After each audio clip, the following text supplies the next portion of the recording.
Narito ang latest update natin sa nag-iisang Golden Girl, Francine Diaz.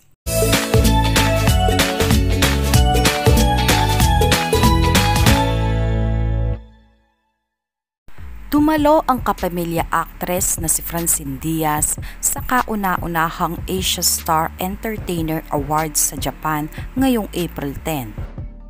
Ibinahagi ni Francine Diaz ang magandang balita sa pamamagitan ng isang post sa kanyang Instagram noong Lunes ng gabi habang iniimbitahan niya ang kanyang mga tagahanga at tagasunod na panoorin ang kaganapan na gaganapin sa Yokohama Arena sa Japan ngayong April 10.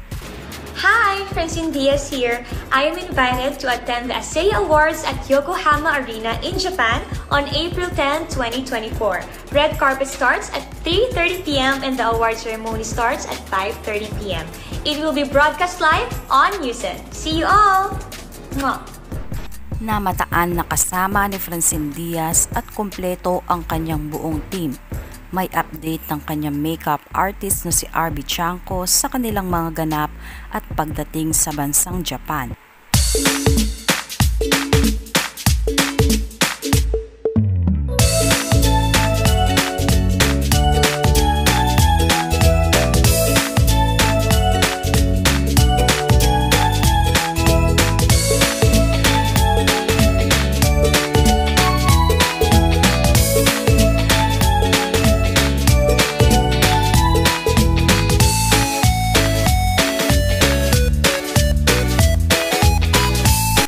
Samantala, mapapanood na sa YouTube ang Faith, Hope and Love video performance ni Francine Diaz kasama sina Jamie Rivera, Jed Madela at KD Estrada.